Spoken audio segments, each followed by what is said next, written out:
اهلا بيك معايا في فيديو جديد. النهارده هعلمك ازاي تحول الصورة لبي دي اف. طيب، الابليكيشن اللي قدامك دوت هتلاقي الرابط بتاعه في الديسكريبشن.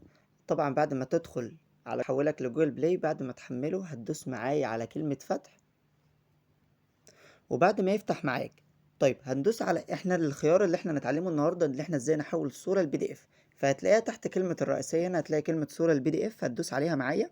هتظهر قدامك كل الالبومات اللي عندك. تمام.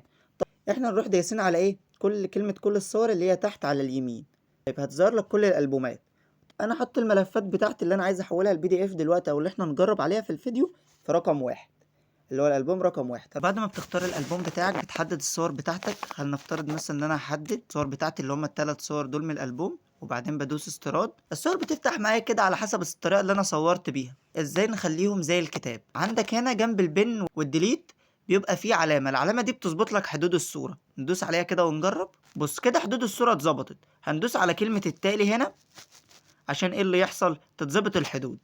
ظبطنا حدود الصورة، بقت زي الكتاب بالظبط. الصفحة دي مقلوبة، مش نفس التناسق بتاعي. طيب عايز اعدلها، في تدوير، في لليمين وفي لليسار. هندوس مثلا على اليمين كده اتظبطت معايا الايه؟ الصورة. هدوس على ايه؟ تحديد الصورة برضو. بعد ما حددناها هنروح دايسين على كلمة التالي، هتروح ايه؟ مظبوطة معايا. هاجي برضو على رقم 3، هدوس على اليمين او اليسار. هدوس مثلا على اليمين عشان تتعدل، عدلتها لليمين. طيب بعد كده بدوس برضو على تحديد الحدود. حددنا الحدود وبدوس كلمة التالي. كده الصور اتظبطت معايا زي الكتاب بالظبط. تمام. طيب عندي هنا اختيارات فلاتر.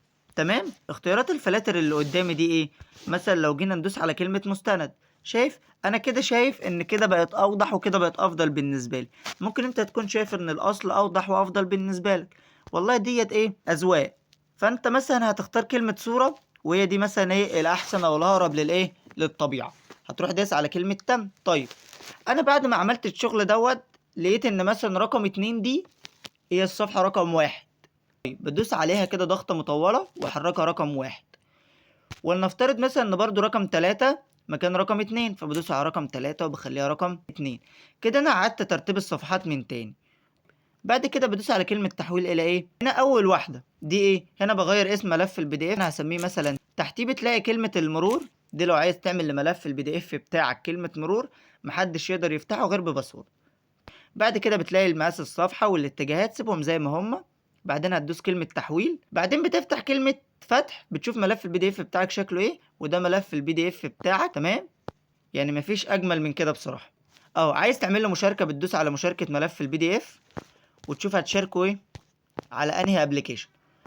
وبكده نكون خلصنا الفيديو. لو عندك اي سؤال او اي استفسار سيبولنا في الكومنتات، واستنانا في الفيديو اللي جاي.